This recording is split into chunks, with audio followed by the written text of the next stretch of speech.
Good morning, friends. Today we'll try to learn by practical method the chapter mensuration. So please take out the book on page number 140, 140. There are certain articles I have collected. You can see them anywhere at your home. I have collected certain things and just check the chart which is there on the page number 140. I will try to show you the various figures that will have to calculate in geometry. I will explain you. This is the first thing that you can see in number 1 in your chart. Okay, this is a box. We will try to rename them in a geometrical language thereafter. So this is the first shape that you can see in figure number 1. Then this is the second that you can see at your home, right? This is the second that you can see at your home. Then this is the third that you can see at your home. This is the third. Then this is the fourth, right? And unfortunately I don't have a ball with me at my home, so you can consider this like a ball, right? So this is the fifth that is shown in your figure, right? And one of this is the sixth. Okay, got the things? Now we'll try to understand what the things that we'll have to find it out. Today we are trying to learn how to find out the area and volume. I will explain you what is the area. If quantitatively, okay, let us keep it in a bilingual language so that everyone can understand. आपण दोन्ही भाषेत बोलायचा प्रयत्न करू, ठीक आहे? So this is the first thing. This is the box you can call. आपण त्याला जॉमेट्रीच्या भाषेत काय म्हणायचं त्याच्याबद्दल आपण बघू नंतर. आता ही जर फिगर घेतली तर याच्यात तुम्हाला 6 फेसेस दिसतात. 1 2 3 4 5 आणि 6. So this entire surface is called as one of the face, right? त्याच्यानंतर त्याला 1 2 3 4 5 6 7 8 9 10 11 आणि 12 अशा एजेस आहेत, कडा आहेत, राईट? आणि याला 8 कॉर्नर आहेत. 1 2 3 4 5 6 7 and 8. There are 8 corners. Okay, आता हा जो ही लांब जी एज तुम्हाला दिसते, we will call it as a length, right? And will call this as a breadth. Okay, रुंदी आणि लांबी, राईट? आता या दोन्हीचं multiplication, we have learn this from 4th standard, right? या दोन्हीचं multiplication will explain us the quantitative derivation of this surface. हा जो एक सरफेस दिसतो, या सरफेसची किती एरिया आहे हे सांगणारं कॅल्क्युलेशन आपण आतापर्यंत करत आलो. That is length into breadth. Okay, आता या अशा 6 सरफेसमुळे बनलेला जो बॉक्स आहे, त्या बॉक्सच्या आत किती पोकळी आहे, how much hollow space is there within the walls of the box. To define that in quantitative, in arithmetic language, is calculating volume. आत जी पोकळी आहे ती पोकळी आपण गणिताच्या भाषेत एक्सप्लेन करणं म्हणजे याला व्हॉल्यूम म्हणतात, ठीक आहे? आता मी ह्या 2 डायमेन्शन्स तर आपल्याला माहीत झाल्या. ह्या 2 डायमेन्शन्स माहीत झाल्या. आता तुम्ही एक कोणताही कॉर्नर जर पकडला, याचा कोणताही कॉर्नर पकडला तर कोणत्याही कॉर्नरमध्ये 3 एजेस, आपण ज्या 12 एजेस बघितल्या त्या 12 पैकी 3 एजेस या कॉर्नरमध्ये मिळताना दिसतात तुम्हाला. This is suppose if I take this corner, तर ही एक एज आहे, ही एक एज आहे आणि ही तिसरी एज आहे. हा जो कॉर्नर आहे, ह्या कॉर्नरमध्ये आता एक आपण डायमेन्शन्स मगाशी इथं घेतलं या सरफेसचं. समजा मला या सरफेसचा व्हॉल्यूम एरिया काढायचा आहे या सरफेसचे, तर ही कॉमन एज येईल आणि एक नवीन एज या बाजूला ॲड होईल. या दोन्हीचं मल्टिप्लिकेशन करणं म्हणजे मी या सरफेसचं क्वांटिटेटिव्ह सरफेसची एरिया सांगणं. ठीक आहे.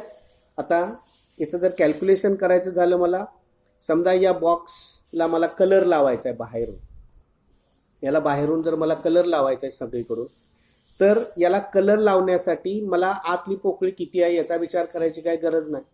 मला एवढाच विचार करायला लागेल की ही जागा किती आहे. राईट. तर या सगळ्या ज्या एरियाज आहेत 1 2 3 4 5 आणि 6, या 6 ज्या एरिया आहेत, या 6 एरियांची एकूण total, that will be the total surface area.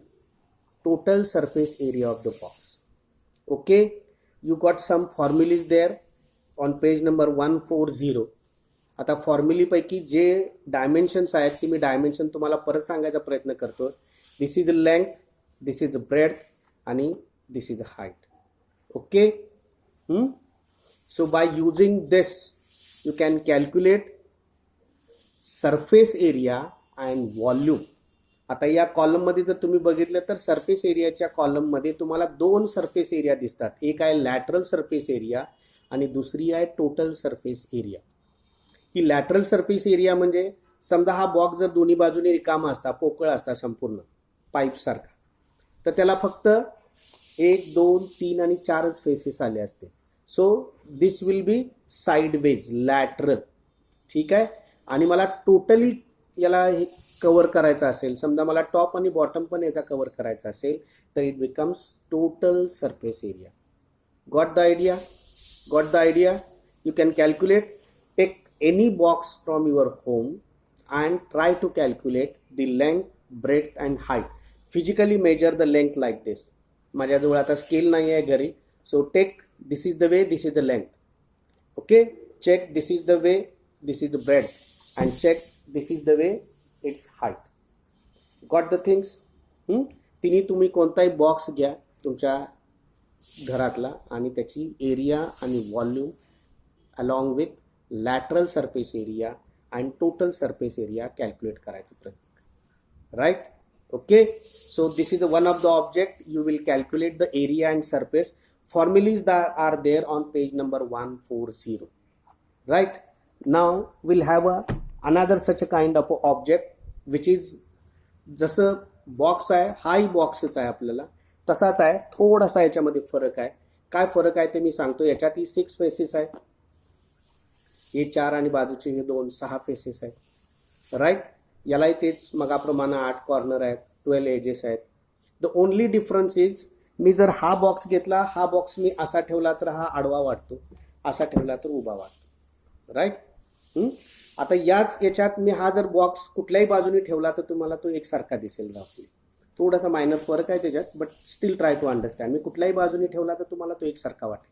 पण ह्या केसमध्ये हा उभा म्हणतो मी याला, मी ह्याला आडवा म्हणतो. राईट.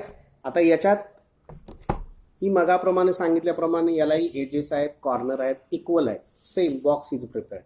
याच्यातला फरक एवढाच आहे की मगाशी मी याला लेंथ म्हटलं, याला ब्रेड्थ म्हटलं आणि याला हाईट म्हटलं. ओके. आता हे जर मी मेजर करायला गेलो, मगाच्या ह्याच्याप्रमाणेच आपल्याला एरिया आणि व्हॉल्यूम जर काढायचे असतील, तर ही जी लेंथ आहे, परत मी याची जर ब्रेड्थ मोजली तर रफली थोडासा फरक आहे, बट स्टील. आणि याची जर हाईट बघितली मी, ओके, तर तुम्हाला जाणवेल की all the 3 are equal. Length, breadth as well as height. Okay. Got the idea? So you can calculate again the surface area of all the 6 faces along with the volume of the box. Okay, this is the second thing. So try to get such a kind of a box. Sometimes it is a bit difficult, but try to find it out and find it out. Right? So this is the second object that you will have to calculate: area, surface area as well as a volume. Then the third figure from your book is cylinder. Okay, cylinder. You can find circle like एक structure आहे इकडच्या बाजूला, circle like structure इकडच्या बाजूला आहे, and it has got some height. You can put it like this. Generally आपल्या घरामध्ये दिसणाऱ्या पाईप्स आहेत सगळ्या, या पाईप्स या अशा टाईपचे स्ट्रक्चर्स तुम्हाला बघायला मिळतील. आता याच्यात आता प्रॅक्टिकली आपल्याला याची एरिया आणि व्हॉल्यूम काढायचा असेल. एरिया म्हणजे हा जो भाग आहे त्याचा, हा संपूर्ण, हा किती लागेल, किंवा व्हॉल्यूम काढायचा आहे, म्हणजे मी हे जर असं ठेवलं तर याच्या आत किती याची ही स्पेस आहे, हिची ही पोकळी किती आहे, that you need to calculate. तर मॅथमॅटिक्स स्टुडंट्स म्हणून मला ह्याची सरफेस एरिया काढायची आहे, ही एरिया किती आहे आणि याचा व्हॉल्यूम किती आहे. अगदी सोपं करायचं झालं आणि मी तुम्हाला सांगायचा प्रयत्न केला. समजा मी इथं कात्रीनं कट केलं आणि हे स्प्रेड केलं, तर हे असं पुस्तक, जसं मी पुस्तकाची समजा ही पाईप केली असती अशी आणि कट करून त्याला हे केलं असतं, तर आता तुम्हाला ही जी फिगर दिसते, ही फिगर जी आहे, जी तुम्ही रेक्टँगल म्हणून स्टडी केलेली आहे.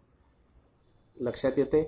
आता बऱ्याच वेळेला we have calculated the area of rectangle, so you can easily come across what would be the surface area. Surface area of a cylinder. Surface area जी आहे ती, समजा मी याला कट केलं, स्प्रेड केलं, तर तो रेक्टँगल बनेल. Length into breadth will give you the surface area of the cylinder. Right. आता मला प्रॉब्लेम हा आहे की समजा हे सिलेंडर अशा टाईपचं असतं. Okay, you can check it. अशा टाईपचं जर सिलेंडर असतं तर तुम्हाला आता लक्षात येते की हे मगाच्या फिगर सारखंच आहे, कर्व्ड इकडच्या बाजूने, पण इथं आता त्याला टॉप पण आहे आणि खाली बॉटम पण आहे.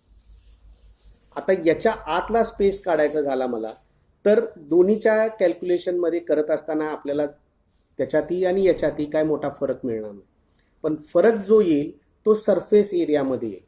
कारण मगाशी मी कट करून स्प्रेड केलं तर तो रेक्टँगल बनला. आता फक्त बाजूचा भाग आहे तो रेक्टँगल सारखा बनेल, पण परत इथं दोन सर्कल्स राहते. Got the idea. आता जर मला डबासाठी लागणारं मटेरियल किती लागेल, पत्रा किती लागेल, हे जर कॅल्क्युलेट करायचं असेल तर मला त्याचं झाकण, त्याचा बॉटम, याच्यासाठी लागणारी एरिया त्याच्यामध्ये ऍड करावी लागेल. Okay, so this is a curved surface area. आणि ही टोटल सरफेस एरिया, ज्यावेळेला त्याला टॉप आणि बॉटम आणि आतला जो पोकळ भाग आहे, त्या पोकळ भागाला आपण म्हणतो, या पोकळ भागाला म्हणतो व्हॉल्यूम ऑफ द सिलेंडर. ठीक. आता मी तुम्हाला याची रेडियस का म्हणतोय मी, कारण इथं आहे त्याचा सर्क्युलर पोर्शन. ज्या वेळेला मला व्हॉल्यूम काढायचं आहे तर मला इतकी चिंता लागत नव्हती त्याची. ठीक आहे. आता मी याची रेडियस कशी काढायची हे तुम्हाला दाखवायचा प्रयत्न करतोय. रेडियस काढण्यासाठी एक असं करा, इकडच्या बाजूला या बोटाने असं याला धरा इथल्या बाजूला आणि याच्याकडनं असं ही राऊंड फिरवून इथंपर्यंत घ्या याला. ठीक आहे. आणि तुमच्याकडे जे स्केल आहे त्या स्केलवरती याला किती होते ते मोज. ओके. आता माझ्याजवळ इथे एक साहित्य घरातलं पडलेलं आहे, मी तुम्हाला दाखवतो की मी स्केलने त्याला असं मोजलं. आता हे जे मी स्केलनं मोजलं, हे समजा एक लेंथ एक 15 सेंटीमीटर आहे. आता ही जी 15 सेंटीमीटर लेंथ आहे, it is nothing but, you try to understand this you will have to remember very carefully. हे जी मी आत्ताची ही लेंथ काढली of a circular part of this, या circular part of this length in a geometrical language is called as a circumference. मराठीमध्ये आपण परिघ म्हणून शब्द वापरला. This is the circular length of a cylinder. Okay. आता ही सर्क्युलर लेंथ जी आहे याचा फॉर्म्युला आहे 2πr. ओके. पायची व्हॅल्यू 22/7. आता मला याची रेडियस काढायची होती, तर रेडियस मी 2πr is equal to 15 centimetre. Got the idea. 2πr is equal to 15 centimetre. 22/7 पायची व्हॅल्यू काढू, आर रेडियस किती येते ती कॅल्क्युलेट करा.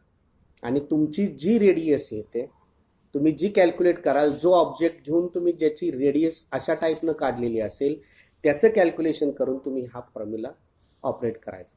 आता ह्याच्यातली मी एक फक्त कर्व्ड सरफेस एरिया जी आहे त्याचा फॉर्म्युला जो आहे तो कसा बनलाय तेवढा एक्सप्लेन करायचा प्रयत्न करतो. कर्व्ड सरफेस एरियामध्ये 2πr इंटू h लिहिले. ओके. आता हा 2πr मी मगाशी सांगितल्याप्रमाणे समजा मी याला कट केलं आणि स्प्रेड केला असा, तर ही जी लेंथ आहे ही स्प्रेड होऊन अशी, म्हणजे हा जो सर्कम्फरन्स आहे हा जर मी असा स्प्रेड केला कट करून, तर it will become the length of the rectangle. Got the things. Okay. So 2πr becomes length and h is this. this becomes the breadth. So this is very simple again, length into breadth. So 2 pi r आणि breadth आहे त्याला आपण म्हणतोय h. तुम्ही figure बघायला गेला तर तुम्हाला फिगरवर नाही लक्षात येईल. ओके, याच्यात जी फिगर दिली आहे पेज नंबर 140 वरती सिलेंडरची, तर त्याच्यात r कशाला म्हणायचं, h कशाला म्हणायचं ते तुमच्या लक्षात येईल. Got the things? Okay, so this is about the curved surface area and volume. आता जर टोटल सरफेस एरिया मला जर काढायचे असेल, जसं मी तुम्हाला सांगितलं की फी आहे असा डबा आहे आपल्याला वर्टिकल. आता याच्या वरचाही सरफेस आपल्याला पाहिजेला आहे आणि खालचाही सरफेस पाहिजेला आहे. तर हे दोन सर्कल आहेत. This is a circle. So what is the area of the circle? Area of the circle is pi R square. Try to understand the difference. Circumference is 2 pi r whereas area is pi r square. तर मगाशी तुम्ही 2 pi r वरून त्याची radius काढली, त्या radius वरून again पाय R square operate करून तुम्हाला एरिया या सर्कलची एरिया काढता येईल. आता ही जी एरिया येईल ती एरिया आणि ही एरिया सारखी असेल. ओके, तेवढीच येईल. या सर्कलची पण एरिया आणि या सर्कलची एरिया, हा जो पोर्शन आहे सरफेस, या दोन्हीची एरिया सारखी येईल. तर curved surface area plus the areas of these two circle, that becomes total surface area of cylinder. Try to understand it again. Curved surface area जर फक्त पाईप लाईक स्ट्रक्चर असेल तर आपल्याला कर्व्ड सरफेस एरिया लागेल. पण असा डब्या type structure जर असेल तर तुम्हाला या वरच्या सर्क्युलर पोर्शनची पण एरिया लागेल आणि खालच्या बॉटमची पण एरिया लागेल. So this becomes the total surface area of the cylinder. Okay, got the idea? Got the idea? Now you can take such a kind of two things from your residence and try to calculate practically what is the surface area, curved surface area, as well as the total surface area of the object that you get, and then the volume. Okay, in both the cases, suppose if it is a hollow or even it is a covered one, the space will remain the same. So for calculation of a volume, you don't have to think much, but when it is a covered from top and the bottom, then you will have to think the surface area will be different. Okay, so you have to be very particular while applying this, while solving the problem. Right? Got the thing? Okay, then one more object is there. You have seen this, such a kind of a cones, such a kind of cones. I have tried to make it as fast as I can with available resources with me. So this is like a cone. You can see the figure on page number 140. You have such a kind of a figure. You can call it as a cone. Okay, right?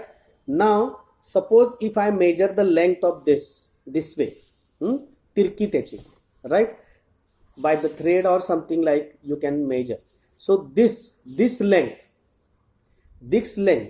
be very careful. This length, ज्याला तिरकी length म्हणतोय आपण, in English we can call it as a slanted length, right? So if you just see the figure on page number 140, that that L is nothing but this length, slanted length, right? Now there is one more height. Suppose if I keep my hand like this, and from the surface, if I measure the height, got the idea? Keep such a kind of a horizontal surface, or take the example, suppose if I keep such a horizontal surface, right, and measure this height. Okay, this becomes vertical height. लक्षात येते तुमच्या? Top पासून ground surface पर्यंत मी मोजलेली जी height आहे, that becomes the H in the formula. Just see the figure again on page number 140. This is H. ही जी तुमची हाईट येते, दिस इज एच. अँड ही जी मी हाईट मोजली, this is a slanted height L. Got the idea? Okay, आता याच्यात इंटरेस्टिंगली ही जे बनलेलं शेप आहे याच्यात तुम्हाला बघायला मिळेल की एका बाजूला सर्कल आहे and then the pointed surface is there. Okay, आता याच्यात आणि याच्यात डिफरन्स एवढाच आहे की हे जे आहे हे कंटिन्युअसली जो सर्कल खाली आहे तो सर्कल वरपर्यंत शेवटपर्यंत वाढत गेला. बट इन दिस केस इथं सर्कल आहे पण हे सर्कल हळूहळू छोटं छोटं आतनं छोटं छोटं होत it has a come to the pointed place. Okay. आता याची जर रेडियस काढायची असेल तर आपल्याला सोपी आहे, जशी आपण मगाशी काढली त्याप्रमाणे रेडियस काढता येईल आपल्याला. This is the way you can calculate again the radius and again measure this. Right? On a scale, you can measure this, hold the scale, and you can measure the length. This will become your 2 pi r. So 2 pi r is, suppose this is the 8 centimeter. So 2 pi r is equal to 8 centimeter. Right? And then calculate by putting the value of pi 22/7. Calculate radius. Right? Using that radius, you can use this formula. आता याच्यात फक्त एक जो वरचा portion आहे या figure मधला page number 140 वरती मी यातला एकच तुम्हाला सांगतोय, याच्याबद्दल आपण नंतर एक्सप्लेन करू. स्लांटेड हाईट कॅल्क्युलेट करण्याचा एक √h² + r² दिलाय. जे थोडेसे स्मार्ट आहेत त्यांच्यासाठी सांगतो, दिस is a Pythagoras theorem.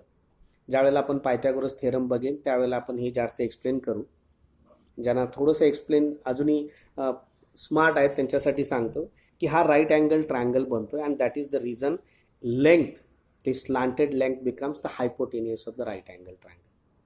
Okay, that is the reason they have used the Pythagoras theorem here to calculate.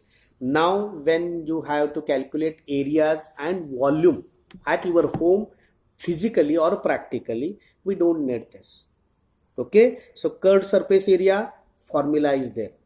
I don't wish to explain you what is the curved surface, थोडंसं समजायला abstract आहे ते. So physically directly calculate. Now you can understand this is a slanted height. मी असं distance height मोजली तर that becomes their vertical height h, slanted height is l आणि radius calculate करा मी सांगितल्याप्रमाणे. That is all the 3 dimensions you have got it now. So you can calculate curved surface area, volume and total surface area of a cone. Okay, this is the third part. आता पुढच्या पार्टकडे directly जावं की नाही याच्याबद्दल मला थोडंसं आहे, confusions व्हायला नको. जस्ट एकच फक्त नुसतं लास्टला सांगतो, you can do it at homework. जेवढे जे स्मार्ट आहेत मी टॉपर्ससाठी हे ऑलरेडी कॅल्क्युलेशन्स आणि हे सगळं घेतलंय. फक्त रेडियस सोप्या पद्धतीनं काढायची असेल, रेडियस सोप्या पद्धतीनं, just to check it. Otherwise you have to calculate the way I have say. Right? तर सोप्या पद्धतीने कॅल्क्युलेट करायचे असेल, जस्ट टू चेक इट. ह्याच्यामध्ये एरर येऊ शकते, बट इवन देन हा जो सेंटर आहे त्याचा, हे जे मी बाउल पकडलंय, हे बाउल असं जर पकडलं आणि एक रफली असं मी इमॅजिन केलं की सेंटरमधून जाते,